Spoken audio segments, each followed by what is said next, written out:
Martha. Why did you say that name? It's my Mom's mother's name. Hey, it's my mom's name too. Let's be best friends now. Let's be best friends. Hello, interwebs, and welcome to Close Up. I'm your co-host, Joe, with my best friend. And I'm Ryan. Today we have another in defense episode, because there wasn't much we were excited about this January, and we want to keep being positive. So leave your negativity at the door, or don't come in. Yeah. Today, there's one thing, but it's not fully out yet. So Last of Us. It's only episode by episode, yeah. Today, Ryan and I defend Zack Snyder's DC Trilogy, Man of Steel, Batman v Superman, and Justice League. Spoiler warning for all of those. You can watch the 2017 Justice League. We're not talking about it. No, we're specifically talking about his magnum opus, the 4.5-hour Snyder Cut. Yeah, we'll get there. From this extreme long shot, we zoom into our medium shot. So what's your history with these very controversial films? I remember seeing Man of Steel in theaters. I remember watching the trailer for it. I remember seeing Christopher Nolan's name attached to it after coming off of the Batman trilogy and being really excited because he was a producer, but he wasn't a director. And then, that trailer I think is iconic. And then seeing it in theater, I walked out and I really enjoyed it. Sadly to say, it is my first Superman movie. And, that I have in recent, I've definitely seen the Christopher Reeves one probably when I was a small child. But, yeah, I came out really enjoying it, really liked Henry Cavill. I was going into it not thinking much about it, but I walked out being like, man, this is a good movie. And then followed DC onward from there. What about BVS? Or no, we can get to that later. Or do you want to just talk about I remember the whole hype about now they're gonna try to do Batman versus Superman, kind of like the Frank Miller thing. And then I was a fan of the Frank Miller Batman Returns story arc, but I was a little confused because this was Henry Cavill's second movie as Superman, and of course, there was that quote-unquote controversy with Ben Affleck being casted, but then he ended up being one of the best parts of the movie. And then, it was... This is in defense. We all know it was just a combat Civil War, which was released the same year as well. DC trying to play catch-up when they should have probably taken their time. Yeah. And then, didn't see Justice League 2017 in theaters, thank God. Watched it on my computer, off a pirated site, thought it was garbage. And then Snyder Cut was coming out, and it was probably one of the best superhero things I've ever seen in a while. When you actually let someone do what they're intended to do, and you give them, no time limit whatsoever, it can be an historical, epic piece. For me, Man of Steel, I remember getting hyped even from the trailer, like you were saying. That trailer, to me... I remember the first time I saw it, I was like, okay, so what's this trailer about? There's this really nice score by Hans Zimmer, just shots of coastal towns and everything, and you hear this voice talking about, being an inspiration and a guiding light for humanity, and okay, what's going on? You can help them go to the stars, and they can join you in the light, that kind of thing. I probably butchered that quote anyway. But I like how the end of the trailer is just the kid's got his, hands on his hips and his red capes flying in the background. It's it's a Superman movie. And then the Superman logo goes on the screen. I remember showing that trailer to my mother and not telling her what the movie was. I'm just just watch this trailer and what do you think this is before the logo comes in the end? Because when I watched it, I'm like, okay, yeah, Man of Steel trailer. What's this about? Oh yeah, it's a Superman movie, I guess. But I'm like, the trailer didn't even look like a Superman movie. It looked just like something entirely unique and standalone, which I was hooked immediately. And I watched Man of Steel, and I really enjoyed it a lot more than most people at the time. I am going to brag a little bit and say that, other people have since come around to Man of Steel is not so bad as they thought it was. I've been a defender of Man of Steel and Batman v Superman since the very beginning. I had a little egg on my face for Batman v Superman because, it wasn't the best, and the ultimate cut made it way, way better, I think, and we'll get into it more. Mm-hmm. But I've always enjoyed these movies from the start. I'm not a bandwagoner on the hate. I never understood the hate for them because I always thought they had a lot of merit to them. And we'll just get into it now, into our close-up. Let's start with Man of Steel because this is a trilogy. First of all, this is a trilogy. It's got a very clear through line, which we'll discuss more when we get to Justice League. But it all starts with Man of Steel. And what do you think about Man of Steel? This is one of my favorite superhero movies. I really think it's so good. And I know a lot of people don't like it because it's very different than how Superman is supposed to be depicted. Wow. My English it's just gone there. How he's supposed to be depicted in media. He's supposed to be this beacon of light in this, terrible dark world. But what if Man of Steel was, somewhat set in reality?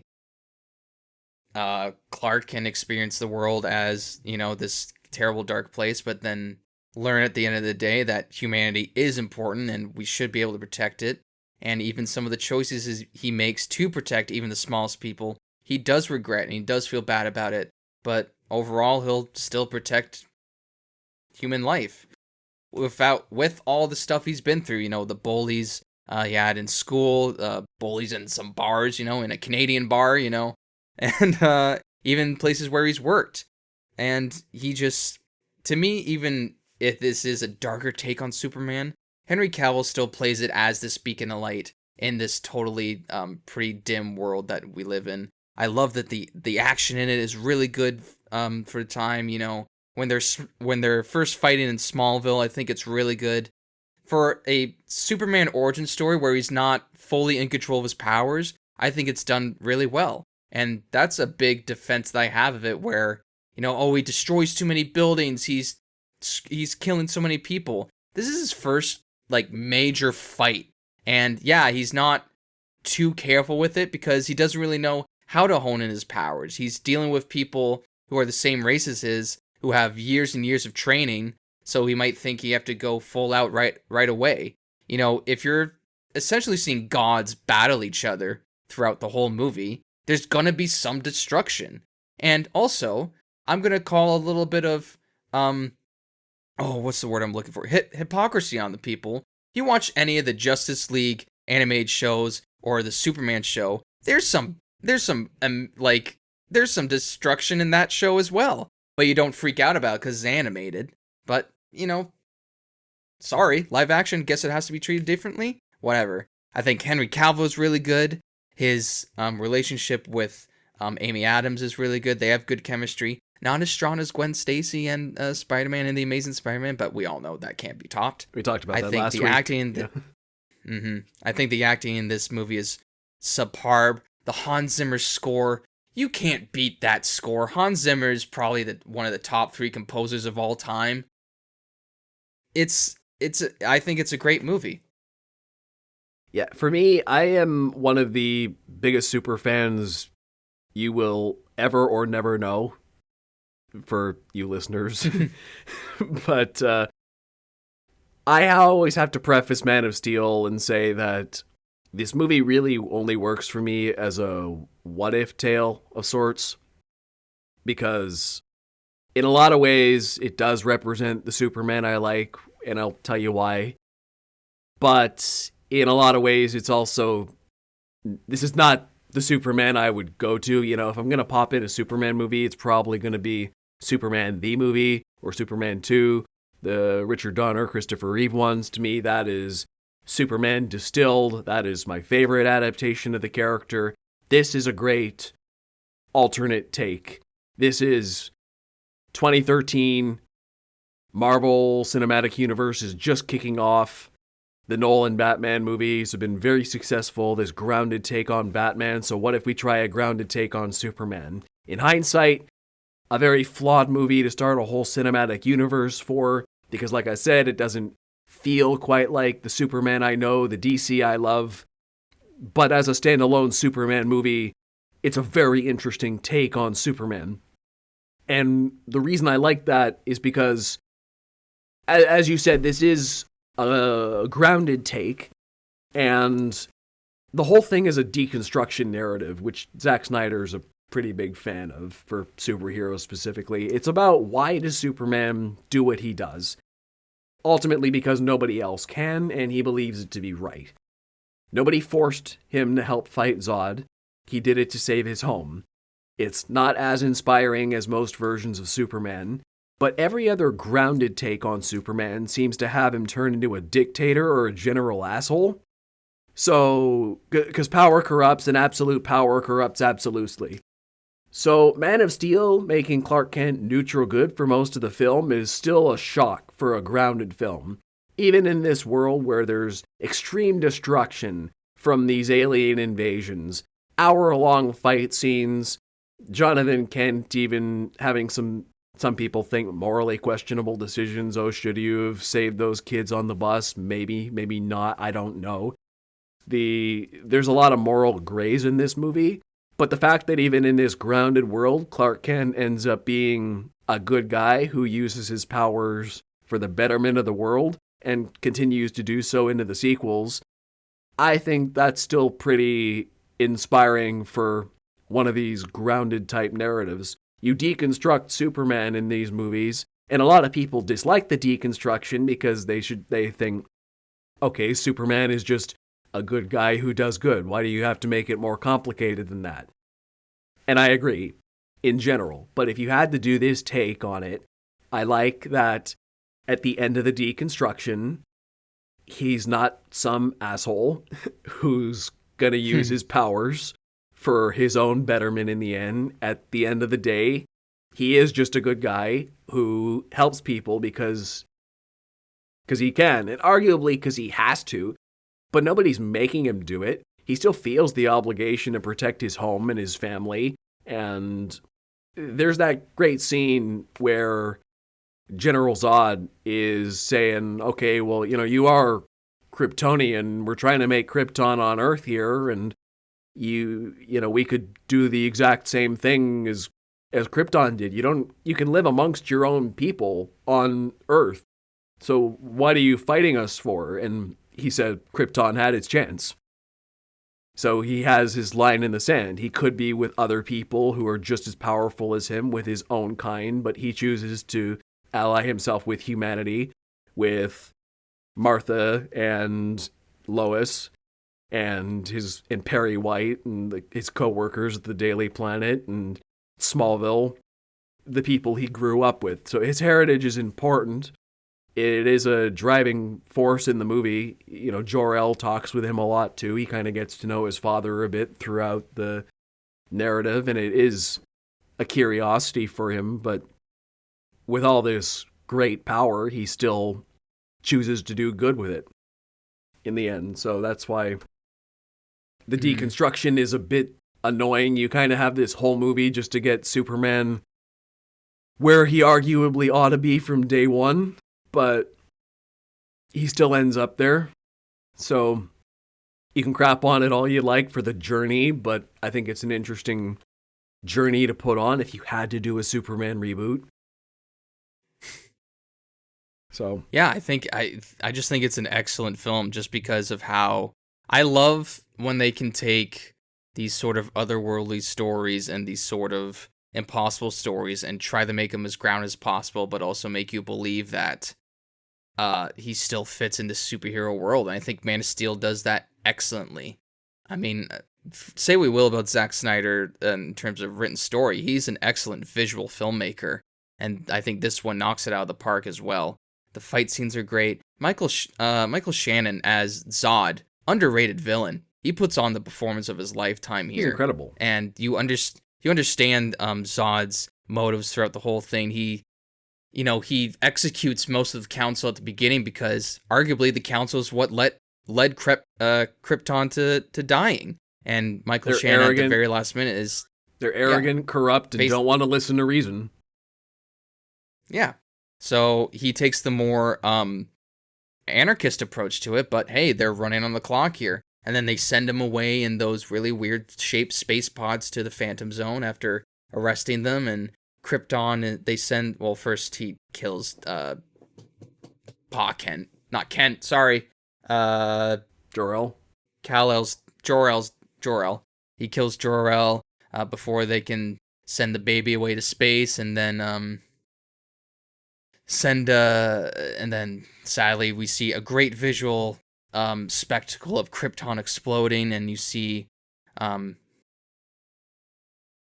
mom get blown up too, which funny enough is the same actress who plays, oh god, she's in Daredevil.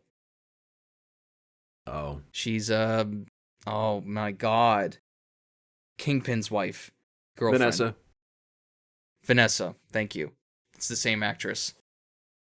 So, and so it's just, you understand the villain's motives behind it. He wants to save his people from complete genocide, and he goes and he sees Clark being like, you're siding with these people, these like absolute weaklings who aren't, like, they're not on our level in terms of technology, intelligence. Like, why are you siding with these? He just sees them as just lower life forms, like almost as animals in a sort of way. And there's some anger there. You understand why he doesn't... You understand his hatred towards humans because, like, why would you from his point of view? But then you see from Clark's point of view, hey, these are people too. They have their own lives. They have their own story to tell, and they should be protected as well. So I think it's a really good conflict throughout the movie, and I think their final fight, for what it was at the time, 2013, it is a little bit flary in terms of lens flares, but I think it puts on a great, these two gods battling each other in the sky. I don't think I've ever seen a superhero movie conclusion where I felt the punches the same way as at the end of Man of Steel. Every building that gets leveled, every hit Clark and General Zod have, it just, you feel that. It's very powerful. They feel like two gods that you can't even fathom their power fighting. And it's like last episode. There's a perfect transition point here, but I'm just going to say it and pretend this is a transition, but it won't be. You see from the ground at the beginning of Batman v Superman this same battle play out from the perspective of a mortal man. And it looks very different from that perspective. It still looks just as scary, just as powerful. But, our world is changing now. These are the kind of people we live with. And we're not talking about BVS quite yet, so I have to jump back, unfortunately. I hate that's a great opening to BVS. Yeah. That's a great opening. So I also think the conflict is interesting because of I just remember this, the eugenics angle of it, where Krypton society, every child was basically born into a role. The L family was born into scientific role. Zod was born and bred as a military person, which is why he sees the world through that lens. He sees Earth as a place to be conquered. He sees the survival of his people as necessary for regrowth and expansion and Kryptonian culture to survive the way it was. Like, that's what he was bred to do. He's thinking like a military tactician. Earth is the enemy. We can't be reasoned with. Whereas Kal-El is the first natural birth on Krypton in centuries. Generations, yeah. And because he was born naturally, he has free will. He wasn't bred to believe in any one specific thing. But he still ends up in a good family and is raised with proper beliefs and ends up being a good man. Which, once again, even if that eugenics thing nearly makes it even more hopeful and inspiring in the end, actually, because someone like General Zod was predisposed to not be a bad guy exactly, but to be an antagonistic force. Whereas Clark could have been anything and he still ended up a good man. So the fact that he had all kinds of possibility and he still ended up being the savior, that's pretty inspiring, actually, now that I'm thinking about it. I like that. I never really thought about that angle of it before right now. Okay, let's talk about Jonathan Kent a little bit, because I did have a counter to defend. So people crap on the Jonathan Kent stuff. Yeah.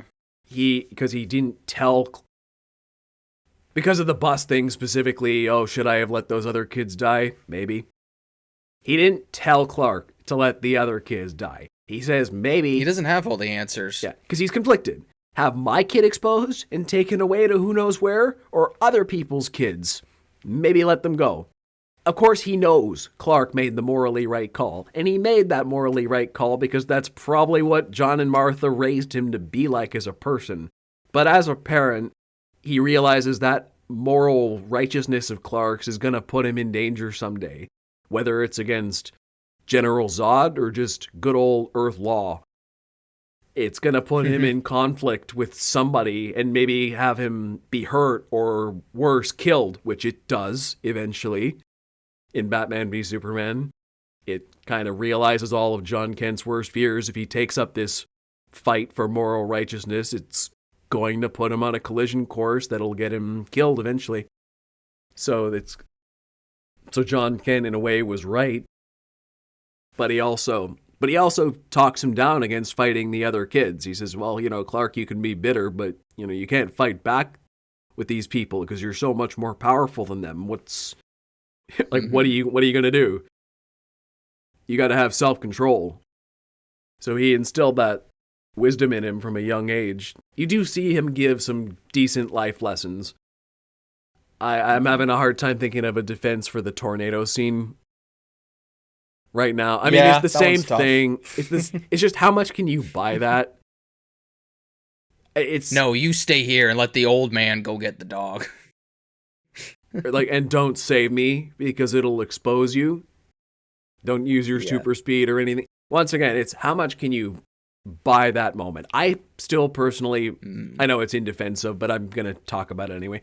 I still prefer the original Superman movie where John Kent where John Kent died of a heart attack, because there was literally nothing Clark could have done about that. All his powers in the world, he can't stop the heart attack. I mean, he could have spun the Earth backwards and say, "Hey, Pa Kent, maybe cut down on the butter." Well, by the time he knew how to spin the Earth back, it would have been 20 years too late. Was he going to go all the way back to his teen years? Theoretically. But yeah. I mean, you never know. Just, I like that he couldn't save him there. There was nothing his powers could have done to save Pa Kent there. But in this one, it was a little more of an intentional choice. I'm going to let you die because you want to sacrifice yourself right now, which is a little... I'm still on the fence about that one, but I think you can make it work. That one's a little rough. If you're just like, okay, Clark's being a dutiful son and he'll let him make this sacrifice because he's really insistent on it. But let's see. The performances in this movie are all fantastic. Michael Shannon, Henry Cavill, Russell Crowe, Amy Adams. They're all great. They're all great. Like, I don't have a lot of... I literally have no negatives to say about this movie. I really love it. I think it's so good. Yeah, most of my negatives are more, what does it omit, if anything? Like, it still pisses me off that in Man of Steel and BVS, we don't get a good Jimmy Olsen. I mean, we do get a Jimmy Olsen, but he gets shot in the face in the first scene of Batman v Superman. Gets capped immediately. He gets capped immediately. That one hurt. I think there was like a behind the scenes where Zack Snyder said something like, "Yeah, I didn't really know what to do with Jimmy Olsen, and I knew he was a fan favorite, so I thought it would be a good chance to just kill him off right away." Or he says something like that. It's like, oh no, Zack, what are you doing? Are we moving into BVS like that? I mean, we can, yeah. I see one of your notes here where it's like the controversial like neck snap. Oh, also okay, Christopher Reeve killed people too, but yeah. That's all I was going to say. Christopher Reeve killed Zod at the end of Superman 2. He threw him down the chasm. And people didn't really care about it then because it was less graphic. I think that scene is beautiful because it shows that Henry Cavill will never do that again.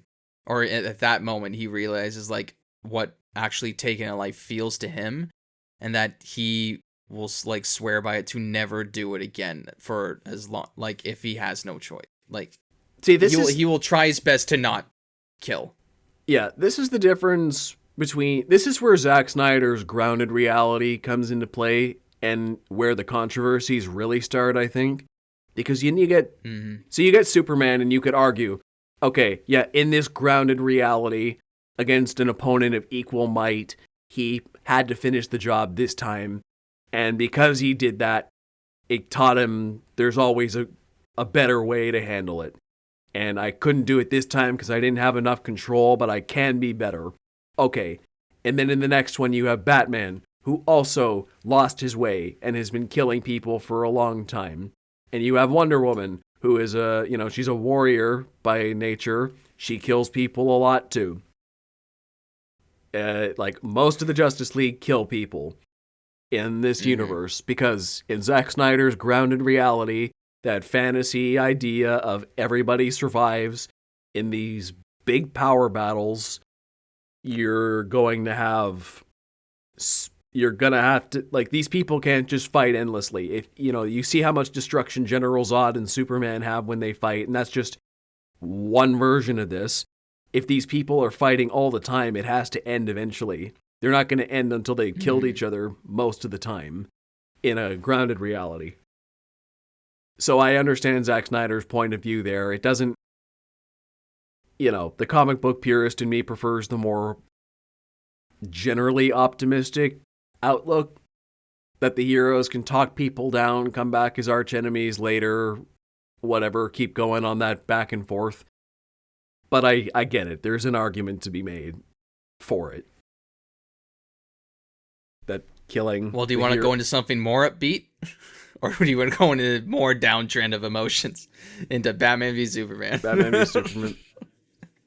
Yeah. So far, the best defenses I'm saying, like, I don't necessarily agree with them, but you can argue why they work. This one's tough for me because I have such a love-hate or like-hate relationship with Batman v Superman. Because I didn't like it when it first came out, and then I watched the Ultimate Edition, and I was like, okay, it's a little better. I thought it was a lot better. There's a few things I really hate in this movie, though. It was paced considerably better. By the way, yeah, let's just make a PSA here. If you're gonna watch Batman v Superman and you haven't before, watch the Ultimate Edition. It's the definitive way to watch the movie. If you have seen BVS and you hate BVS, you're still gonna hate it. If you have seen it and you were a little more, that could have been better, watch the Ultimate cut. It'll definitely improve your opinion. It gives Amy Adams' character something to do. Well, yeah, it gave her that movie. It gave her that entire investigative angle where she finds out Lex Luthor was basically plotting the public outcry against Superman by framing him to... I don't remember exactly what it was, that he killed a general or something. Basically, it was trying to make Superman... It was the killed a bunch of, like, citizens, like, at the very beginning where Jimmy Olsen gets shot, and then they burn a bunch of bodies, trying to, like, blame him for that. But then they realized, wait a minute, Superman doesn't use bullets. Where does this bullet come from? I think what happened was they shot them all and then burned them alive. Burned them. To burn the bodies to make it look like a heat vision attack, but they hid the bullets. I thought that was an interesting the bullets angle are still in, They cut it out of the theatrical movie, but it made a lot of the movie make no sense when you took that out, because Lois's investigation kind of went nowhere. That was part of Lex's master plan. That was what turned everyone against Superman in the Senate hearings, and then he blew up the Capitol building later. One thing, I don't want to go too much into negatives because this is in defense. I really go into the negatives. Try to see if we can defend it. Yeah, I really love Ben Affleck's take on Bruce Wayne and Batman. Yes. It's this older version of Batman. He's tired. He's grumpy most of the time, and there's a great moment where, when he's at the Lex Luthor party. And he's pretending to be drunk wherever. He's like, oh, I got lost. I'm in the bathroom. And then it's like, don't worry, I'll meet you up there. and then she's walking away. Bruce Wayne has a smile, and as soon as she turns the corner, he's like, like, that's such a brilliant, like, acting moment for me, because Bruce Wayne does not give a shit about being Bruce Wayne anymore, and he's still trying to put on that persona, even when I think Gal Gadot walks by and he goes, "Pretty girl, bad habit," like, still trying to put on that persona, but he wants to be Batman full time, and I think he was definitely the biggest concern going into this movie, but came out being one of the best things about this movie. And there was the defense like, "Oh, he doesn't kill anybody, but he murders so many people." Oh, yeah. He murders so many people in this. Yeah, and I mean, I hate saying we'll get to it, but that is part of the arc for Zack Snyder's Justice League, is that this is a Batman who has been beaten down by 20 years of crime fighting. He's lost Robin. He broke his own rules many years ago. He kills a lot of people now because he's just sick and tired of the crime, and he doesn't really follow his own codes anymore. He's a shell of his former self. So then by the end of this movie, Superman inspires him to be a better person again. He sees Superman lead by example, and Superman learned his lesson as well from not killing one person, but he sees Superman selflessly save people, always find another way. Superman doesn't kill all his criminals, even though he has the power to. He doesn't take it upon himself to be judge, jury, and executioner. And Batman sees this example after he finally realizes Superman's not a threat at the end of the movie, and he sacrifices himself. But Batman sees, okay, well, I've been misguided for a long time, and it's part of the trajectory of hope. This trilogy is about the trajectory of hope. The Man of Steel the world is kind of in a dark place. Superman saves the world, but leveling Metropolis creates a whole whack of problems. This is the dark like every trilogy needs the dark chapter in the middle. This is the halfway point. This is the darkest part of it. This is completely about the consequences of Man of Steel. They leveled Metropolis. What are the consequences of that? People, half the world thinks Superman's a menace. Half of them think he's our savior. Some people look up to him as a religious deity. And what is he really? Just a guy who wants to help. But not a lot of people know that. So Batman, being paranoid Batman that he is, thinks, if there's even a 1% chance this guy is our enemy, we have to take it as an absolute certainty. Because you can't afford not to when there's this all-powerful alien. 2 of them leveled Metropolis. This guy is powerful enough to do that to the whole world by himself if he chose to. And Batman just doesn't know. Batman saw firsthand the destruction this guy caused. He destroyed a Wayne Enterprises building, killed his friend in the opening scene. Batman has no reason to trust Superman won't be as bad as Zod one day. Mm-hmm. Does he? I just think, like, the problem at the time when this was released, people had a lot of problems with this movie is because, yes, we want to see Batman v Superman, but this particular version, this is not why we wanted to see it. Because based off the Frank Miller stuff, Superman was just a soldier for the United States government. Which I didn't hate. want to fight Batman. Just being a poster boy, and Batman was just so done with the government and basically just saying, like, I don't want to fight you either, but if you do come at me, like, may the best man win. Yeah. And then there's that whole speech at the end, which is probably one of the most iconic speeches in comic book history. Remember, so when you come at this where it's my hand on your throat, remember the man who beat you, something like that. Mm-hmm. Yeah. And so when you come in this movie, the motives are Batman is scared of Superman, and Superman's makes a bit more sense where Lex Luthor manipulates him into just killing the Bat to save his mom.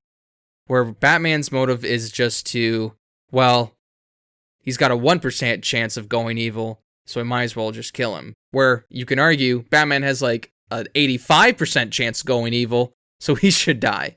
So I understand why there was a lot of criticisms for that at the time, and I agree with them. But for this world and this story and how it's structured, I can understand how like I said, these motives happen. A huge thing, like I said, for Man of Steel is you kind of have to take this as a what if world.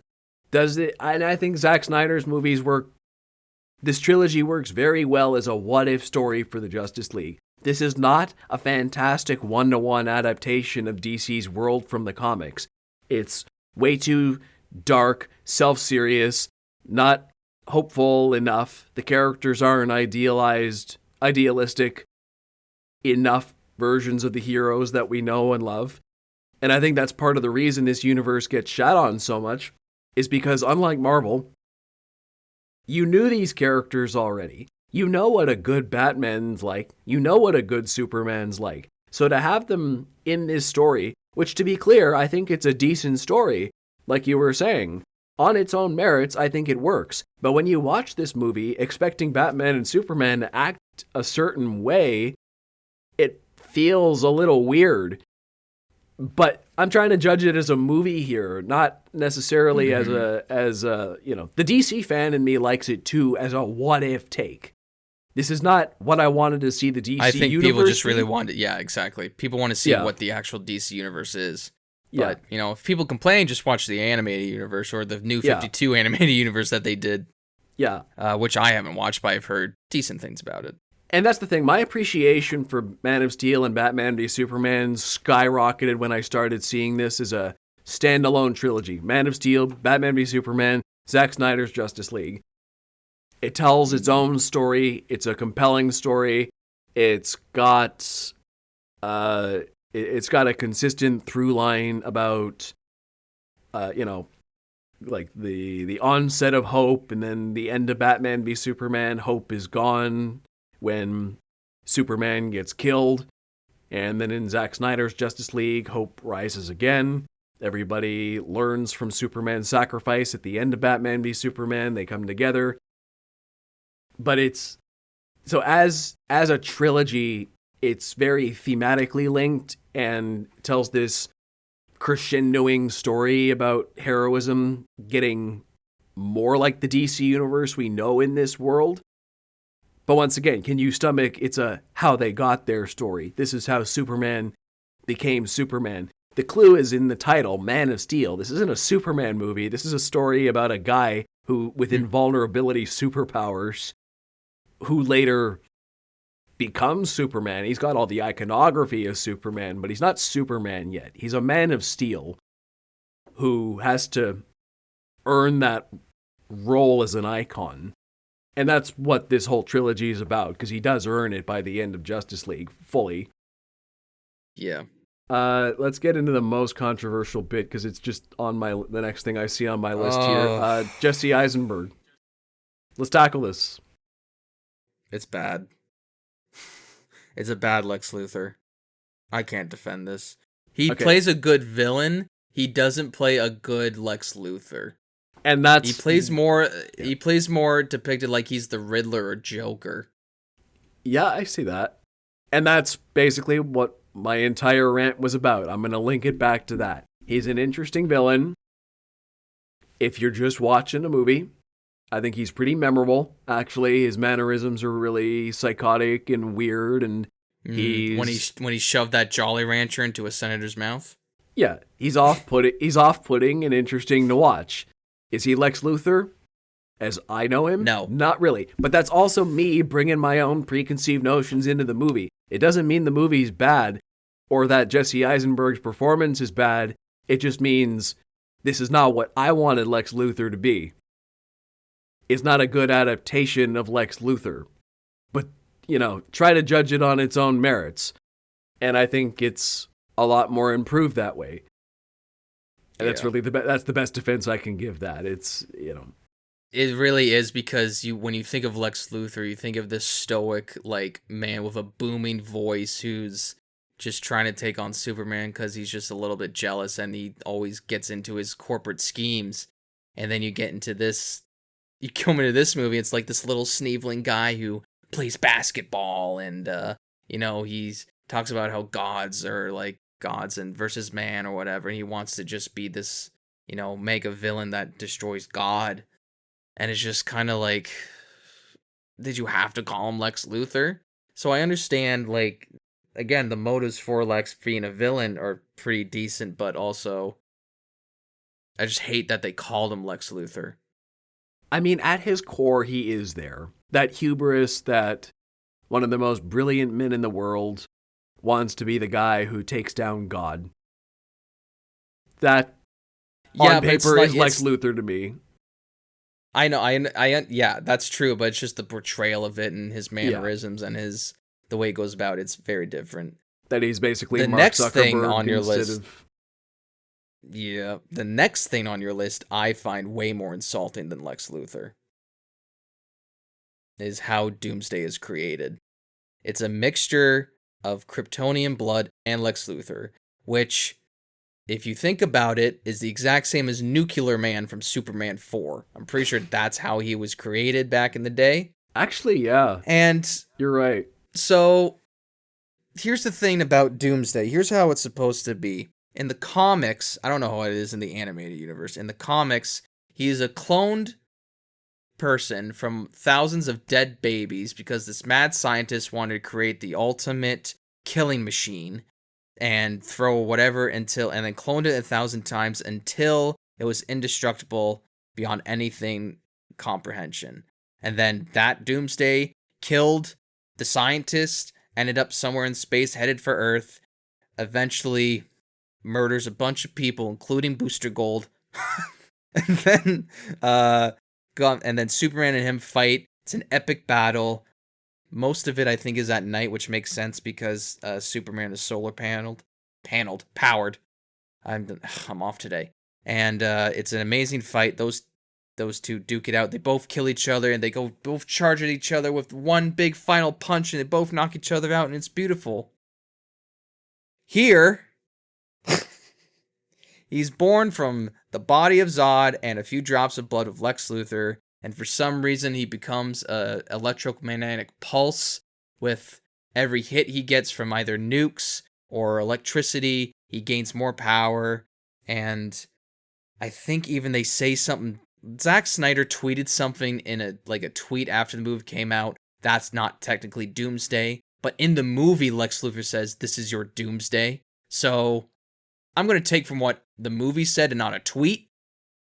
And yeah you can say the death of Superman is done well in this world where he's charging at Doomsday with the kryptonite spear, doing the ultimate sacrifice, knowing he might not make out of it because that's just the right thing to do.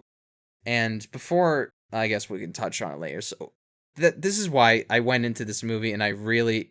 Also, the trailer for this spoiled the entire movie. Like the second trailer where they revealed Doomsday. It literally showed you all the 3 acts, so you were just... There's so much shitstorm online about it. You were like, they really put in Doomsday? That trailer is why I don't really watch trailers anymore. That's the trailer that ruined trailers for me. Yeah, it's ridiculous. So, I can't really defend this Doomsday, because to me, he's supposed to be this towering, disgusting, evil alien that poses a ginormous threat, and you understand why he performs a threat. And to have it be in this movie, and his origin be Zod's body and a few drops of Lex Luthor blood, doesn't really make that much sense to me. Yeah. I'm not going to defend how Doomsday was created. What I will try to defend is the circumstances around it and the consequences of it. I like that in this battle, because it's the body of Zod, it's kind of like a Man of Steel repeat all over again. You have this thing that can go toe-to-toe with Superman, but this time they learn from their mistakes. They cleared out the area. They're like, okay, we're going to go to a place where nobody is. So they're being better heroes already. They learn... We cleared out downtown! Superman... in the middle of a night. Yeah, Clark learned his lesson from the first time. He's like, go to somewhere... I don't know if they learned that lesson or they were just written in lines. If I'm going to be honest, because there's so much backlash from Man of Steel. Yeah, but they're fighting in a vacant vacant part of town. I mean, that's always what they... I'm going to say they... Also, it's Metropolis character and Gotham City are across the bay, apparently. Oh, Apparently yeah. that's a thing. You can see the other city. That's funny. I'm going to say they learned their lesson and separated. So that's one thing. Second thing, he has friends now. He fought Batman. He doesn't even know who Wonder Woman is, but he's willing to teamwork with people for this common threat. Third thing, in Man of Steel, he was kind of not reluctant to fight, but he didn't really know what he was doing still. And he didn't really know I think he just thought his goal was to stop this thing.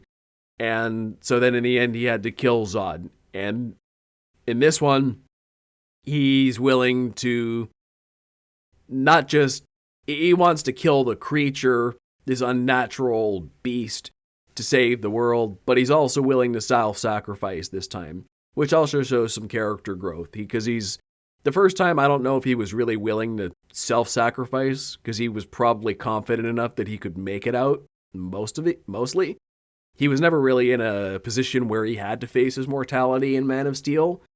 But in BVS, he's finally in a place where he's like, okay, the only way I'm going to beat this thing, it's not like General Zod, where the only way, like, the bad decision I had to make there was whether to kill him.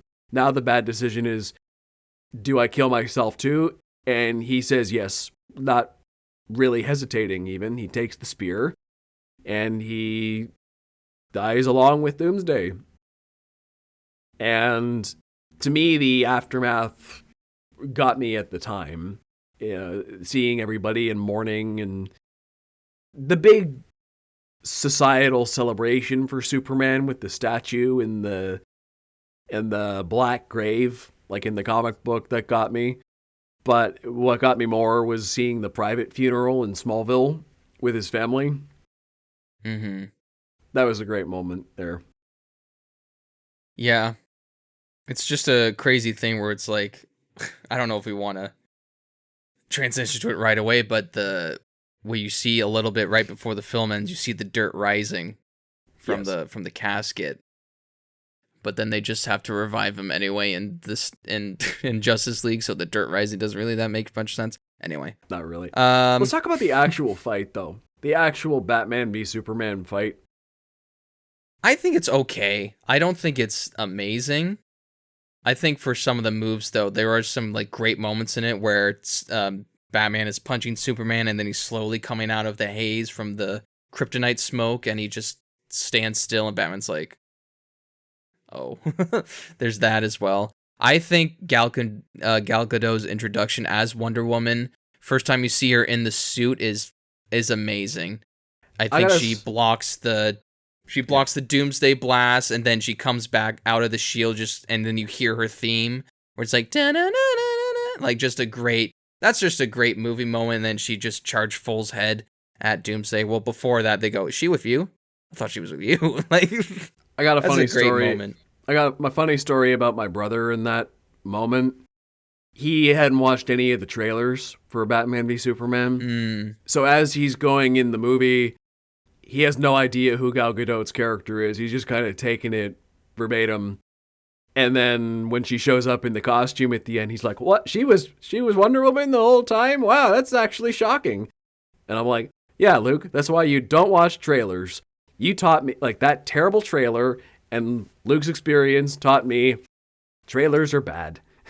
Like, I want a moment like that where I didn't know that was Wonder Woman going in. I didn't see any promotional images, and like, that's why I get jealous of people sometimes, because I'm too involved in the media. I know I saw the promotional images of her in the costume way before. I watched the trailers. I know the casting news.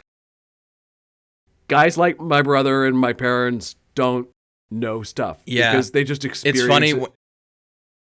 It's funny when you bring that up, and then like you watch some of your parents and you're like, "Oh, they're in it?" And you're just kind of like, it's like the second person on the poster. Like, yeah, you're kind of shocked about stuff that they don't know.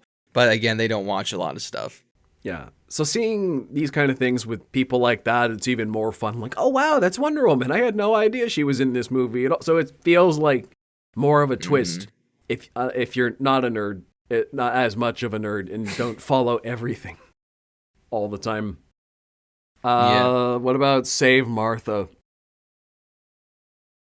So at the time, I didn't really have a problem with it. I thought it was actually a unique twist. It actually made me realize that both of their moms' names was Martha, because I never put that together myself. Yeah. And I also love the little cameos for Jeffrey Dean Morgan and Laura Cohen, who are both from The Walking Dead, playing Thomas Wayne and Martha Wayne. Yes. I thought that was kind of funny. But I think it's decent, and it shows, like, in this universe it makes sense because it shows Batman that, oh, Superman isn't just this uncontrolled rage killing machine. He's a person who has a mother and has this actual life. So I'm not too hung out on it as other people are. It's very memeable though. My take is basically just good idea, weird execution. Mm-hmm. I agree with you there. I like the idea that Batman calms down when he realizes he and Superman have a commonality. They both have mothers named Martha. My mother's dead, but he has a mother out there somewhere still, probably worried about him, would be sad if I killed him. He's not really that bad. I'm just being paranoid. There's a lot going through his head that isn't necessarily executed that great in communicated to the audience. But that is, I think, what he's thinking. Yeah, there's a great video or a great review with Nostalgia Critic, and they do like a play-by-play of that scene, and he's like, what'd you say? He's like, save Martha. Oh my god, my mom's still alive. It's like, no, you idiot. The best breakdown I've seen of that scene was by the channel Cinema Wins. I haven't watched it in years, but I remember being impressed with his take on this scene.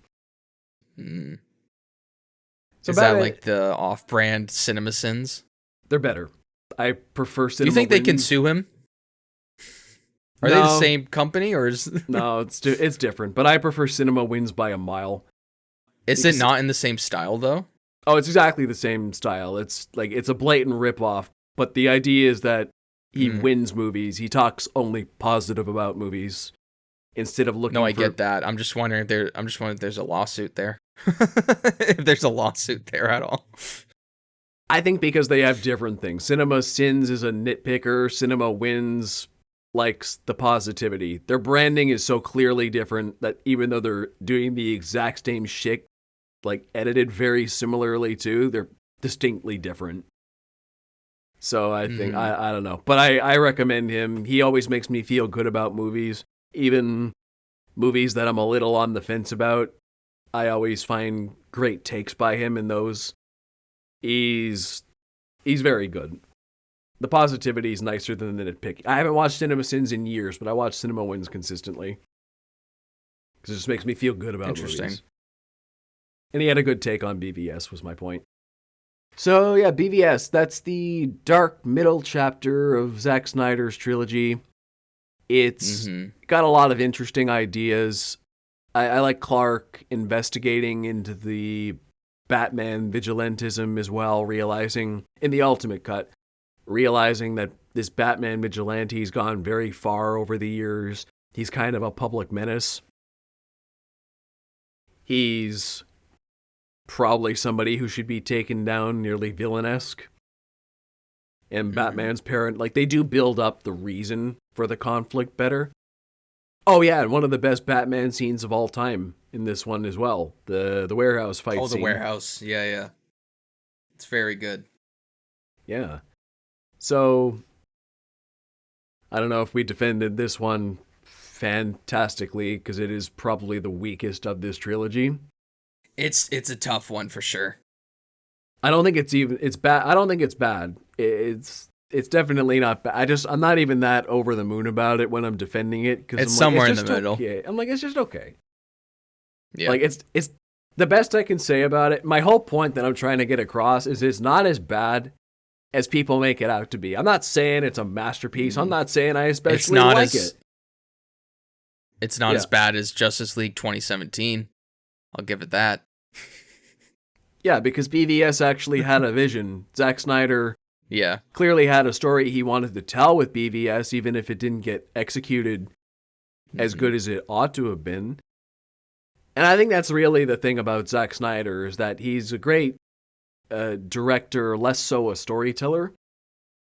His visual style is brilliant, but if he doesn't have a great script to start with, is a little bit, just flailing in the water sometimes. Oh yeah, another great thing about this movie, I nearly forgot.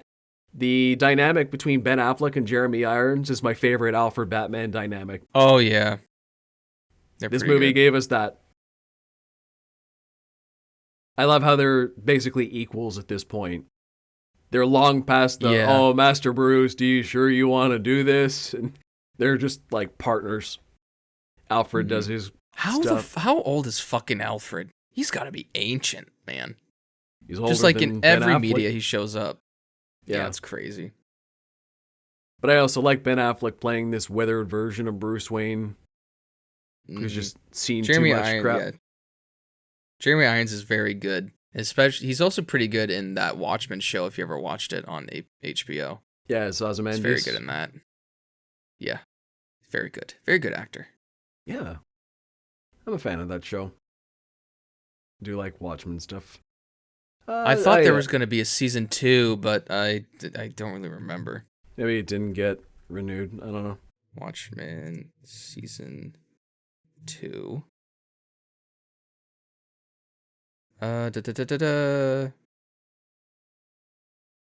Will there be? Isn't interesting in continuing it. Okay. It will not be returning.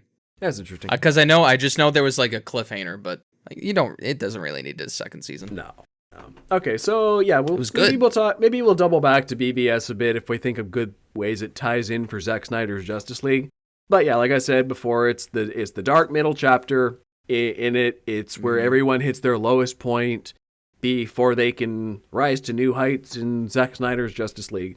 The biggest takeaway of this movie is Superman's sacrifice inspired everyone to do better and finally be more like the heroes they were always meant to be. So Zack Snyder's Justice League, Hope Returns, culminates the 3-film arc. To me, these movies are about how Superman saved the world, continued to protect it despite opposition, and how his selflessness inspired others to take up the mantle after he died. And Zack Snyder's Justice League is this culmination, I think is the best film in the trilogy, personally. Yeah. It's the most... It's hard, Yeah. It's hard to, like, say it's not when it's over, like, 4 hours. And it's just so much love and passion put into this single project to make the ultimate team-up superhero movie. Not just passion from the director and the crew, but from the fans, too. This movie would not have happened if the fans hadn't willed it into existence. Insane. It's insane. There's never been a point in movie history where you can watch a movie that was made in a certain year and then remade again a couple years later, back to back, compare shots, compare storylines. Like, that's insane. It was all done by the fans, so. What I think was most nuts about this was there have been kind of things like that, like even going to DC. Richard Donner's Superman. there's director's cuts, but this is different. Yeah. This is different. Because they actually got a $70 million budget. Yeah, they got a $70 million budget to actually finish the movie years after the fact. Mm-hmm.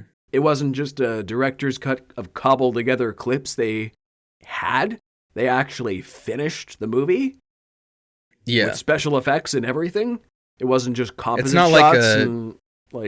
It's not like an original trilogy thing where George Lucas went back and touched up shots or added in shots. This is Zack Snyder going back to his original vision and actually executing it instead of having just the Josh Whedon come in and complete a completely different movie. This is, in some ways, this is a remake of a movie more than just a director's cut.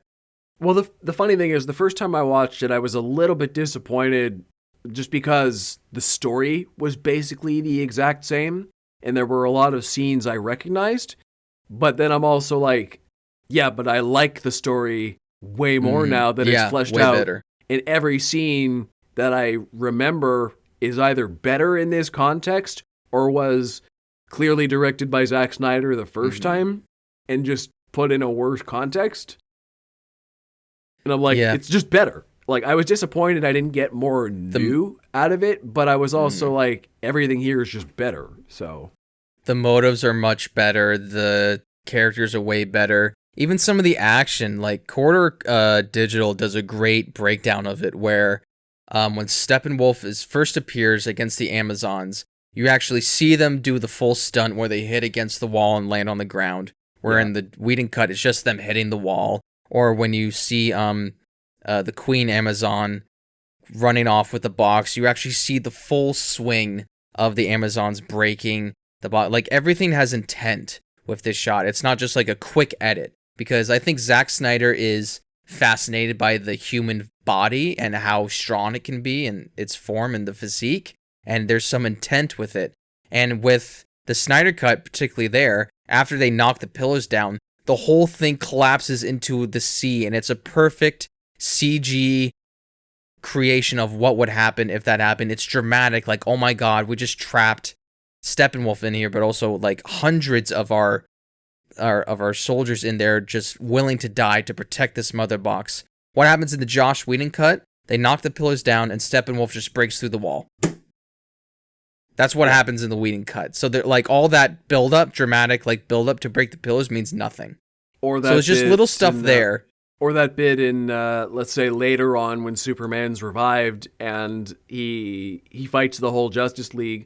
In the Whedon cut, Steppenwolf just steals the mother box after they're too distracted fighting. But in this one, they go to Star Labs.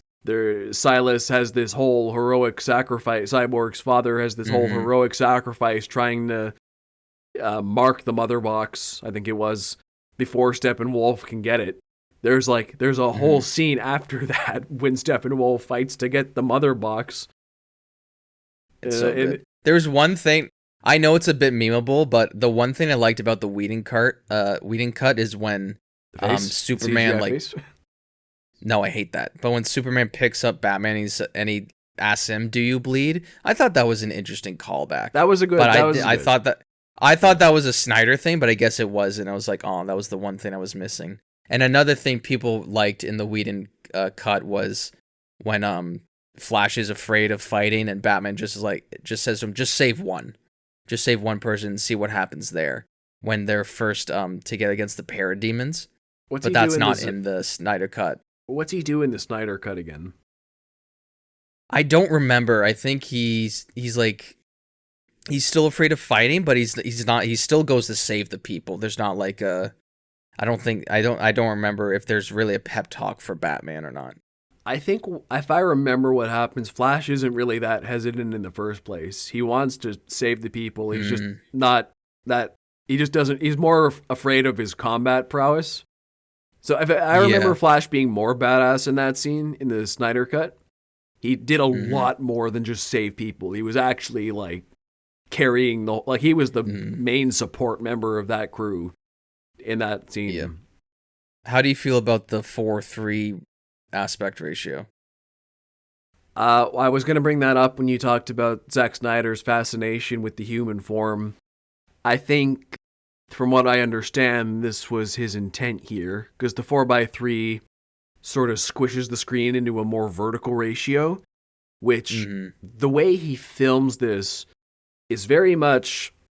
Zack Snyder I've always loves preferred full screen. Right. Zack Snyder loves the poses.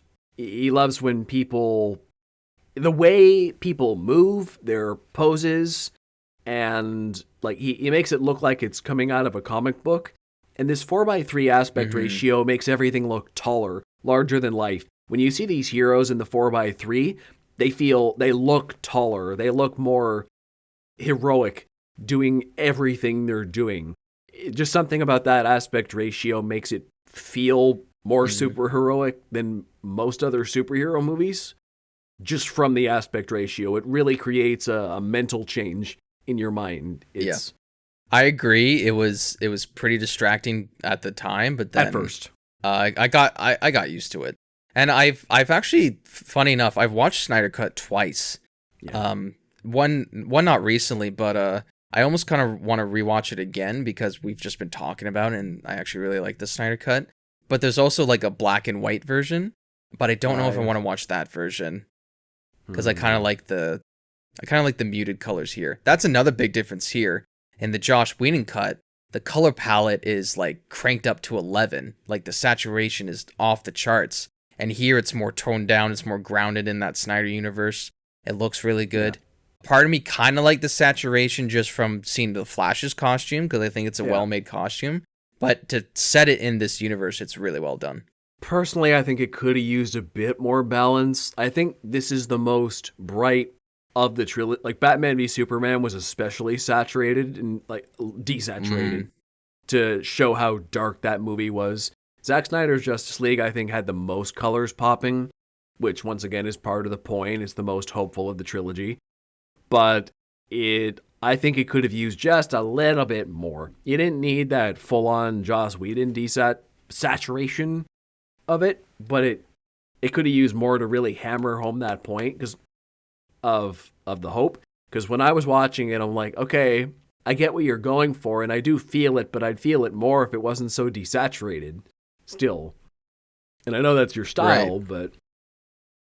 So that was one thing I have a tough time defending, but it is still more saturated than his other movies, which does help. Mm-hmm. I like that this movie was paced into chapters. It helps break it up. Not into a 4-hour cut, just watch a couple chapters at a time. Yeah. I think the first time I did it, I took a break around chapter 3 and 4 because I just like went to the gym, but then I instantly picked right back up on it. Yeah. But I love that it's divided into chapters to help you out. Just to be like, it's not meant to be like who's going to sit in a 4.5-hour movie, you know? Yeah. And if I remember, the first and last chapters were my least favorite. Because the first really? The first chapter I remember taking a long time to get going. It was mostly just landscape shots, and I was like, okay. I'm shocked you said the last chapter. Isn't the last chapter with the final fight? I think the last chapter was the one that was just all set up for the movie that's never going to happen. Oh, I think you mean the epilogue. Is technically the Sorry, last I thought you one. meant... Yeah. Yeah. I see what you're saying. I thought you meant like chapter 6, like before the final fight. But Which, yeah, I agree with you. I didn't like the epilogue. I'll defend that too, though, because I thought there was a lot of cool stuff in there. I like seeing Martian Manhunter show up and talk to Batman in the epilogue. I like the nightmare little wonky stuff. CG, but that's okay. Little wonky. It's clearly one of the ones they didn't finish. I like time. So here's the thing that I love about the Snyderverse is that we actually get to see Darkseid. We actually see him be an opposing villain. Yeah. Especially that flashback is really cool. Yeah. Kills that Green Lantern brutally. I love that they're not a focal point, but you see the Greek gods in it as well, like their version of the Greek gods. You see Ares, you see Zeus. Yes. Also you see, and also Steppenwolf becomes a much better villain in this. Not just from his look, but as a character as a whole. You sort of feel for him. He's a guy who's been outcast from his family, and he just wants to get back home. And what I like about him is that he doesn't kill people indiscriminately. He pretty much only kills people who really get in his way. He lets a lot of people go. Like, he's not just out to slaughter them all. He's very single-minded in his objective, which, now that I'm thinking about it, is a great parallel to the heroes, because he's just a guy who's trying to get back to his family and go home. And the Justice League are also very much like that. They are all broken people who come from broken homes or have been estranged from their families in some way. And they're all kind of just trying to make it as a lone wolf here and get back home or survive on their own. And then the Justice League comes together as this found family with common ideals, and they all help each other heal and become better heroes by the end. And that's what I really love about this movie, is that it does the found family thing really well. It felt organic the first time I watched it. And once again, it's got that, I keep saying hope is the word of the day, But it's got that feeling that the other movies didn't really have in the trilogy. This is finally the point where, other heroes can be friends now. We're past the paranoia stage of the other heroes maybe being there to destroy the world. We've seen the goodness, and we're tired of all working alone. Wonder Woman's been alone for 100 years. Batman's been alone for 20, besides, like, after Robin died, ever since, well, he's just got Alfred. Superman worked alone, but he always wanted other friends. And now the Justice League is, like, Flash has worked alone. His dad's in prison. Cyborg's dad turned him into not a monster exactly, but he deformed him without his permission, and he's kind of, estranged from that. Aquaman's okay with his dad, but his mom abandoned him as a child. They've all got familial issues, just like Steppenwolf, but they come together and be better than the sum of their parts, whereas Steppenwolf continues as that lone wolf and suffers the consequences for it by taking out his misery on everybody. Yeah, it's very hopeful, and I love when right before they revive Superman, and there's that buildup. It's like there's only one person that can do it, and it's so different from the Whedon cut where there's this beautiful musical score where you don't fully see Superman yet, but you see the cape and his boots, and it's just surrounding the people to get their reaction. And it's just like, wow, hope still like exists here, and I love that.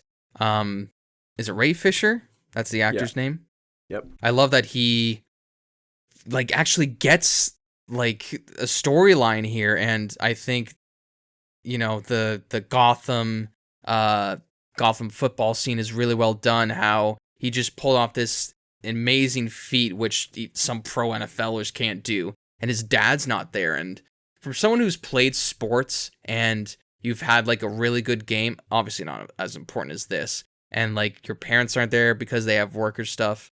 It does. So I felt like I would sympathize with him in this moment, but not to say my parents didn't show up a lot. They showed up most of the time, but the times that they didn't, and of course those the ones you had really good games, kind of sucked. But they've been always super supportive. So I've sympathized with them there. That they like, oh my god, he didn't see like the best play ever. And then the way he tries to help him is in the only way he knows how, is turn him into this cybernetic being, because that's his work of area. And then you actually get a great descriptive of what Cyborg's powers are and what he can actually do. Like he has the best power I think ever, where he can take money from the bank and give it to poor people. That was a great that's sequence. The best super. That's a great moment to showcase his superpowers, but also showcase the type of person that he is. I think and the fact that got, I don't know if that got cut or if that's a reshoot for the Snyder cut, but if that got cut for the Whedon version, that just sucks. That's terrible. Well, the Whedon version famously, like, if you look at the Whedon cut, Cyborg's mostly just a supporting character in the movie. He's in it just a little bit. In the Zack Snyder's Justice League cut, he's the main character of the movie, which tells you everything you need to know right there. Cyborg's story is the focal point of this whole movie. It's his relationship with his father, and finding this family of other misfits like him, and learning to be a hero with the shitty hand he's been dealt. He got really screwed up in that car crash, and he spends a lot of time moping about it, and then he realizes, I could use... My dad did this to me, and I don't like that, and I feel like I'm a monster, but I don't have to be. I see what actual monsters in the world are like, and I could be better than that. I could work with these people and really make a difference here with what I have to offer. Man, I want to watch this movie again. Anyway. I really think it's one of Zack Snyder's best movies he's ever done. It's one of the few that leaves me feeling really good after the fact. Like Man of Steel and Batman v Superman, once again, if we're looking as a trilogy, they both kind of end on downers in a way. Yeah. But it's also to build up to this point where this is the feel-good conclusion. Yeah. Epic is a great word for it. Before we get into Superman coming back, I just want to touch on Steppenwolf one more time about his quote-unquote redesign. Because technically, this version we see in Snyder Cut is the original version, but the Whedon cut is the new version. So the way you try to phrase it, it's like, no, this is the old version, but it's not the old, or this is the new version, but it's actually the old version. And the fact that the Whedon one, he just looks like a dude in a helmet. That's literally what he looks like. It's very generic. Like, it's like what your dad would wear to a D&D event. You know what I mean? Just like basic helmet, basic armor. In the Snyder Cut, he's got this intricate armor that, you know, Liv's armor. There's every part of his being, like every part of his body is just covered in this beautiful pattern. It's shiny. There's motive behind every part, and he puts the armor down when he sees Darkseid. Great scenes in that where you see how imposing Darkseid is, and it's a great moment near the end, which we'll talk about in a bit. Yeah. But I just think they actually made like in the Snyderverse, they made an excellent villain, and I love that they were able to do that. But we should go into Superman. Yeah, Superman. Unless you have more to say. Oh, I got more to say on other stuff, but we can get to it later. Okay. Yeah, Superman. Henry Cavill comes through as my man crush again. Just perfection in every way. When he dons that black suit, man. And I read a thing where it wasn't actually a black suit. They just went in and decolorized it. But man, he looks good in that black suit. I think it was the opposite that happened. I'm pretty sure they decolorized it. I think what happened was I thought what happened was it was a black suit, and then in the Whedon version they colorized it. Hold on, let me look this up. Yeah, okay. But yeah, Henry Cavill, perfection in human form, real life Superman. I look at him on the screen and I don't see an actor, I just see Superman. He got a raw deal, not getting to be in more movies. You know what? I'm a little bit. I'm sad by it, obviously, but I'm also kind of okay with that because the Zack Snyder trilogy from Man of Steel, the Zack Snyder's Justice League, is really, at the end of the day, a Superman trilogy about, as I said, his impact on the world from his origin story to his death to his rebirth. This is a Superman trilogy that just happens to star other DC characters, and I think it's a great Superman trilogy. And Henry Cavill may be done with the role, but I'm glad he got his trilogy. Hopefully not. Yeah. Hopefully not. Oh, I'm sure he'll be back I'm in glad. In a No Way Home sort of scenario 20 years from now. Yeah. He's not going to be done forever, ever, but... Oh, God, let's hope not 20. Let's hope not 20. But I'm excited to see what they do with Superman after this. Zack Snyder got to tell his story, so... What I really like, and it says here through an interview, Zack Snyder said it was black suit given to Superman. The film was completely through digital effects. So... Which is interesting, because the way Zack Snyder did this, he wasn't able to film. Like, he said he filmed like 70% of the film before he had to leave because of his daughter's illness. Yeah. So I feel like he didn't get to film the black suit stuff if he wanted to do that.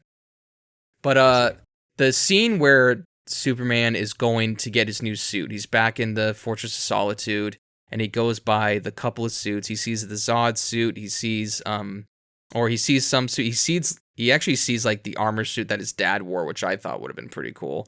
And then he sees the regular red and blue suit, and then you don't see the black suit at first. And then he first comes out. It's the callback to Man of Steel, where you both hear Jonathan Kent and Jor-El speaking their overlapping dialogue. That Hans Zimmer score. Yeah, that was a great. It's an amazing scene. I loved it so much. It was a brilliant callback. And his fight with Steppenwolf. Again, the two differences. The fight with Steppenwolf, how he comes in with the Joss Whedon universe. It's more like him being kind of play up as Christopher Reeves, where he's like, I believe in truth, but I'm also a big fan of justice, and then he just clocks him. But then the way he enters into the Snyder Cut, he just stops Steppenwolf's axe right in front of him and just goes, not impressed. Like, holy fuck, I had chills. It was so good. Breaks the ass and basically beats the living shit out of Steppenwolf. Like, breaking his armor that's basically indestructible. Punch, laser. A great moment where the portal, well, again, you know, the world dies, but whatever. And then the Flash does the reverse thing, which was a great shocking moment. Yeah, don't just breeze over that. That's one of my favorite shots in the whole freaking movie. It's like one of the best superhero moments of all time, I think. Like the Flash getting the reverse time and one step at a time. And he had this confidence issue the entire movie. Like, well, what can I contribute? I don't really know how to fight. And then he turns back freaking time to It's a great shocking moment. Yeah. Everybody. Just like visually you see space and why would Whedon cut that out? That also could have stayed in the final cut. I don't know if that was cut out or it wasn't filmed yet. Because again, the 70% thing. But also maybe the studio brought him in they brought Whedon in to do his thing. So I guess Snyder didn't want to I wouldn't want to give over my work to some director that's not going to do the same thing. It's a great moment. It's a great moment for Flash. It sucks that Ezra Miller's a terrible person. But yeah, it's a great moment. Try to enjoy the work, I guess. Try to ignore it as best you can. And don't ignore a great it, but moment. On it. You know what I mean. Yeah. You know what I mean. Yeah. And it's just kind of it's a great moment when you see the bones and the skin go back on the superheroes. You see him touch the mother box, and it's a great moment where you see Darkseid through the portal, and Steppenwolf has like one more roar. Aquaman stabs him through the chest. Wonder Woman goes through and chops his head off, and then Superman just punches him through the freaking the portal. And then Darkseid is just there, just like steps on the head, but looks through, and all the superheroes are looking at Darkseid, and they're basically saying, "What's up? Like, what are you gonna do?" Come back here. Closes. Iconic. Fuck around and find out. That's basically the meme. What it is. Look, it's so good. I love me the Avengers movies, but nobody does iconography like Zack Snyder. Like I said, like the poses, the individual shots. Nobody does that like him. He really makes these heroes feel mythical. Like he'll tell stories about these people for all time. And that's what I always loved about DC growing up, is that the characters felt like icons. Marvel were always the down to earth characters, just your average people who happen to get superpowers. DC always felt like they were better than you, but you were okay with that because you were supposed to look up to them. They weren't supposed to be just average people on your level. And that to me is why I'll always prefer DC over Marvel, because when I look up to I want to be able to look up to my superheroes, not see them on the same level as me. And Zack Snyder gets that. He gets that these are icons to be adored and displayed like that. So that just makes me feel good watching. This is what I want superhero stuff to feel like when I'm watching it. It's so good. Yeah. One other thing I like about them as heroes that I just remembered this note here. The Justice League actually saves a bunch of regular people in the movie, which even in this 4-hour superhero cut where there's a lot of big stuff happening, a lot of not movies, the Russian family. Well, not in this cut. A lot of superhero movies don't take the time to show superheroes saving regular people anymore. They used to do it a lot more, but now it's just, let's focus single-mindedly on the big overwhelming threat, but they don't save people anymore. Yeah. But so I like that the Justice League actually saves people. Like off the top of my head, Wonder Woman stopped that bank robbery. Was a little overkill. That's a great scene. The ending was a bit overkill, but okay. So she saved them. Like Flash saved Iris West from the car crash, for example. Aquaman saved some people. And the hot dog. And the hot dog. Aquaman saved some people in Atlantis, I think. There's other ones too, but yeah, they actually save regular people. One controversy. It's funny when you can. It's funny when you compare it to the Avengers. Avengers kill a lot of people. If you Oh, think a about lot. it. A lot. But Zack Snyder the Zack Snyder movies get crap for them because they take themselves more seriously, I guess. Yeah. Avengers And I movies guess are a little more if cartoony. you Avengers, So it's more technically like henchmen, so people don't really care. I bet you the Avengers body count's bigger than the Justice League's in this universe. 100%. I bet they're bigger than Zod's. Yeah. At this point, I mean, Sokovia. Do you count it's possibly- Sokovia? Do I count Sokovia? When they literally dropped a whole city from the sky? Well, they had to. They had to drop it a little early. Do you count Chitauri lives? No. Those are aliens. Aliens don't count. You racist bastard. They're more like monsters. Anyway. So one controversy I wanted to get into just a little bit here. The common complaint of DC should have taken their time with this universe. They should have jumped in right with BVS. And this is really going back to defense for BVS. But people always whine, oh, they should have given them all solo movies like Marvel did and taken their time and they were rushing to catch up to the Avengers. Oh yeah, I gotta say, another thing about BVS, if you like Captain America Civil War and you don't like BVS, you're a hypocrite. I'm just going to say that right now. Because those movies are a lot more similar than maybe you'd like to admit.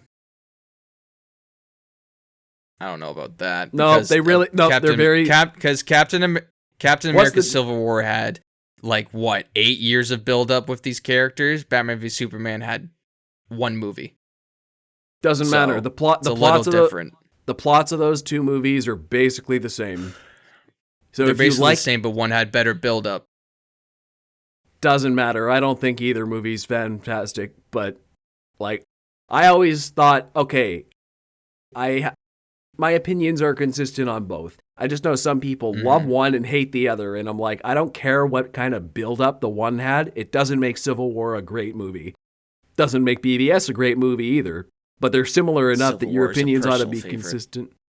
So, no, I'm going to defend it a little bit. It's okay, but my opinion on that one is downslid a lot over the years. But what was my point? Yeah, people always say it should have had the build up, it should have had the lead up, and the one I always point to is a Marvel movie. Actually, I always say, where was the Guardians of the Galaxy solo movies before their first one? We didn't need a solo movie for Peter Quill, Gamora, Groot, Rocket, Drax. We didn't need to see all of them have solo movies before their team-up movie. It was just the first Guardians of the Galaxy. We know nothing about these people. We learn everything we need to know about them in that movie. They had their adventure. The solo movie lead-up thing to the Avengers was novel at the time. It worked, but I don't really think DC needed that. Because, well, by the time Batman v Superman came out, we already have a movie like Guardians that proves, yeah, you could have an entire team-up movie, do the team-up thing, get the team together, have them do their mission, get to know all the characters on the team, and have that be written efficiently. But also, this is DC. Guardians of the Galaxy are a bunch of D-listers we know nothing about from the comic books. We're dealing with Batman, Superman, Flash, Wonder Woman, things average people who aren't really into comic books or superheroes know about. So why do we need all these solo movies to build up to a team-up film for characters we already know? I mean, you could argue it was a little rushed to have Batman and Wonder Woman and BVS together with Superman. Okay. But we know them already. We didn't need whole movies to explain who they were for general audiences. Nobody knew about Guardians. Nobody knew about the Avengers. Nobody cared about Iron Man or Thor or Captain America before the Avengers. You needed that build-up in the public imagination. I think DC, you could say it was a bit of a misstep not to build it up better, but I also think that a better written movie didn't need to. I just hate the idea that they needed to do this or that. Needed to do it Marvel's way, because I don't think they did. There are examples which prove the way they did it could have worked better. It could have worked better, but you can't deny that the Marvel formula worked to perfection. So that's why people wanted Marvel to do it that way. And there is, if you think about it, Aquaman before the Snyder Cut is the most joked about DC character of like all time. Nobody really likes Aquaman unless like it's the comic book purists who know how like cool and like actually powerful Aquaman is. The Flash, like a fan favorite as well. And yeah, Wonder Woman again. Same. Wonder Woman came out before Justice League, correct? Yes. If I'm remembering, yeah. So that they did that pretty well too. I understand what you're doing, and I think they did, and this would have been a perfect world if Snyder's situation didn't happen and he was able to make this movie and do like a part 1 and part 2. It could have worked. Because I feel like that's what they would have done. I don't think they would have released like a 4.5 hour cut. They probably would have done like a part 1 and part 2, and it would have worked pretty well. But just with, I understand why some people, I lean more towards doing the Marvel formula way, but just not do it exactly the way they had to. I just feel like they really did, in my opinion, really try to catch up with Marvel in terms of not with Man of Steel, but definitely with Batman v Superman. Because just like you said, they're very similar movies where you take the two most popular characters in your franchise and have them fight each other for various reasons. Yeah, I just think, look at a movie like, well, even Zack Snyder's Justice League. I think, yeah, like Aquaman had been released by the point Zack Snyder's Justice League came out. Wonder Woman had been released. We'd seen the original Justice League cut, so people kind of knew what was going on already. But I think Zack Snyder's Justice League, besides Batman, Superman, and Wonder Woman, explains all the other new members pretty well. It explains Cyborg, Aquaman, Flash really well within this movie. Batman, Superman, and Wonder Woman, we already know their stories from, well, the Wonder Woman movie, Batman v Superman, Man of Steel. So there's a couple movies you could see before to get who they are. You're not going to... But also, if you've never seen the other movies, we know Batman, Superman, and Wonder Woman. Everyone should just know who they are before you watch Zack Snyder's Justice League. If you're just watching this as a standalone movie, the iconography of those characters is such that you don't need a solo movie of them before your universe to... Like, you know who they are at this point. Like, you to play a little devil's advocate, I'm going to say children don't. Just a little devil's advocate, so they could help. Like how them. young, like, but how young children are we talking about? Like 4? Because I feel like most children have worn a Superman tee or a Batman tee, or like played the games or watch a cartoon. But like, here's the thing, though. I didn't know much about Iron Man, but there were still like cartoons of him. Like, I know, but Iron Man was you're playing apples and oranges here. You know, Iron Man was a B-list character, like only comic book fans cared about in 2008. Nobody cared about Iron Man, Captain America, Thor. They were jokes. I went into Captain America, the First Avenger, thinking Cap was a joke. As one of the few people who kind of knew about Cap, even a little bit. And I was a fan of this stuff back then before it was cool. Everybody knew Batman, Superman, and Wonder Woman. Even if you didn't know all the deep lore and everything, everyone knew who they were as pop culture icons. I see your point. For decades. I see your point. Like, everyone and their mother knows it. Like, Batman has been around... Batman and Superman have been around since like 1939, 1938. Like my grandparents could have been reading them when they were 10 years old, just like I watched the cartoons when I was 10 years old. Like everyone knows who they are. Yeah. I think the way they've done it to perfection is in the New 52 anime universe, but that's because they've just learned from the live action stuff. Yeah. Where they did the Justice League movie first, and then they did a lot of solo movies for each character later on. Well, maybe not each character, but, you know, one character is in this person's solo movie, and then one character is in this one. Which I feel like that could have worked even good, too. I think that was their plan. It didn't quite go how they expected, but I think they were trying to do... That's what they were doing with that email thing in Batman v Superman. They were trying to be like, okay, here's everybody, now we're going to spin off. A part of me wishes there was a Green Lantern, if I'm being honest. That's just a personal thing. It doesn't. There was a Green Lantern in Zack Snyder's Justice League, just not Yeah, It was he's in the dead. flashback. It's different. Yeah, but he's dead though. I would have There's loved to gonna see be- like a Jon Stewart version.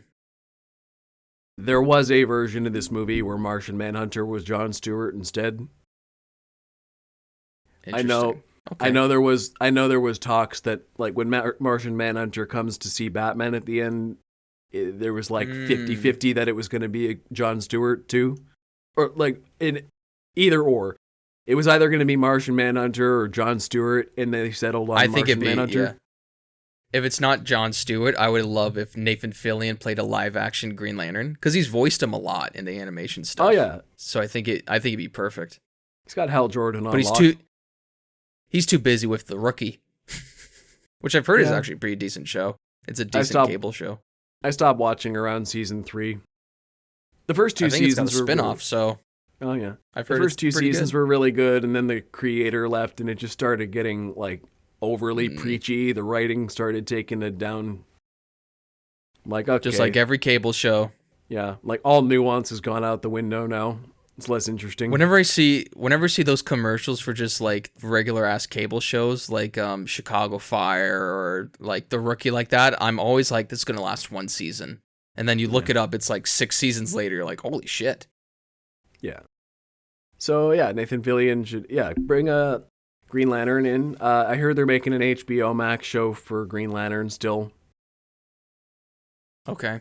That one's supposed to be. I've heard they've tied for the Matt Reeves universe, they're saying that the Penguin show is going to set up like his character in the sequel to the Batman. So it's going to tie in a lot to that movie. Sure, why not? Which is good. All right, Which let's it doesn't wrap have to up be with, like doesn't have to be a movie and then 10 different shows, but it can be like a movie and then one show you want to focus on this character. Yeah. All right, let's wrap So up. it's kind of We've Marvel gone on- formula, but then it's not at the same time. We've gone on too long. Let's You don't want to wrap go it up. 4 hours? You don't want to go 4 hours? Like In honor of the Zack Snyder Justice League cut, we're doing 4-hour podcast. We're going to do a 24 hours straight live stream. I should just loop it All right. a couple times. That'd be make funny. Make it a 4-hour podcast, but it's really just the same podcast twice. For our review of if we ever buy The Last of Us Part 1 remastered, like the recent one, you should just play that first bit of our podcast, but then just like brighten up the audio. Just do the same thing. That's why I've seen so many reviews. They did like the reviews of 10 years ago and then just like change the color grading. It's really funny. You know what Yeah, I would you do can if we were find me- talking about... Sorry. I just Go ahead. saw your Go ahead, go ahead. I just saw your face, and I had a stupid idea. We were talking about the Whedon cut more. I should CGI your face out in the edit. Give you no beard. Give me no beard. Yeah, Let's see just if you in can. honor of the Justice League. Not the good one. Joe learns deepfake technology. Alrighty, well, you can Just for find the me at gag. Ryan Walker Official on Instagram and on TikTok and on YouTube. Starting to stream now. Starting to stream Jedi Fallen Order. Having a lot of fun doing Jedi Survivor hype. Join the fun. Subscribe. Trying to, make it into content again. And also subscribe to this YouTube channel, obviously. All right, you can find me on Instagram, TikTok, and Facebook at ThoughtPlay Media. Also, check out the Close Up with Ryan and Joe Facebook page for latest updates on the show. If you listen to us in audio, check out our YouTube channel. And if you're on YouTube, find us anywhere you get your favorite podcasts. Also, be sure to leave us comments and reviews, as that's a big help. And how about clicking that like button or sharing if you enjoyed this? We hope to see you on the next Close Up with Ryan and Joe. Till next time. Tell me, do you bleed? You will.